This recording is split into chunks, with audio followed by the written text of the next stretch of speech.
இந்த தென்னை மரம், வாழை மரம், பனைமரம் இதெல்லாம் பாருங்களேன், அது இருக்கும்போதும் நமக்கு பலன் தருது. அதோட ஆயுள் முடிஞ்சதுக்கப்புறமும் நமக்கு பலன் கொடுக்குது. இந்த தென்னை மரம் உயிரோட்டமாக இருக்கும்போது பாருங்கள் எத்தனை விதமாக பயன்பட்டுருக்குன்னு சொல்லிட்டு. மொத்த மரமும் வெயிலுக்கு நல்லா இருந்திருக்கு. அதுக்கும் மேலே இருக்க மட்டை அது ஒரு பயன்பாடு, அதுக்கும் மேலே இருக்க பன்னாடை அது ஒரு பயன்பாடு, அதுக்கும் மேலே இருக்க பாலை அது ஒரு பயன்பாடு, அந்த பாலையிலேருந்து வர்ற இளநீ அது ஒரு பயன்பாடு, இளநீ முத்துனா தேங்காய், அந்த தேங்காயை உரிக்கும் போது இருக்க மட்டை அது ஒரு பயன்பாடு, அந்த தேங்காய் இருக்கிற கொட்டாங்குச்சி அது ஒரு பயன்பாடு, அந்த தேங்காய் அது தனி பயன்பாடு. இப்படி ஒவ்வொன்றும் தனித்தனியாக ஒவ்வொரு விஷயத்துக்கு பயன்படுது. எதுக்குமா இவ்வளோ பெரிய விளக்கம்னு கேட்குறீங்களா? இது எல்லாம் போக இன்னொன்று இருக்குது, அதுதான் குருத்து. தென்னங்குருத்தை நிறைய பேர் சாப்பிட்ருப்பீங்க. அந்த தென்னங்குருத்தை தான் இப்போ எடுத்துகிட்டு இருக்காங்க. இது வரைக்கும் 30 மரத்துக்கு மேலே தென்னங்குருத்தை எடுத்துட்டாங்க.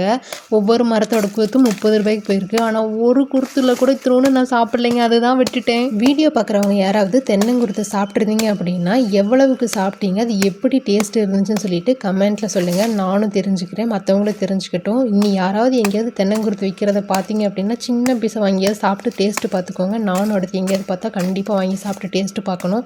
இந்த வாட்டி மிஸ் பண்ணிவிட்டேன், அடுத்த வாட்டி மிஸ் பண்ணக்கூடாது. அப்படியே இந்த லைக் பட்டனையும் சப்ஸ்கிரைப் பட்டனையும் ஒரு அழுத்தி விட்டு போங்க.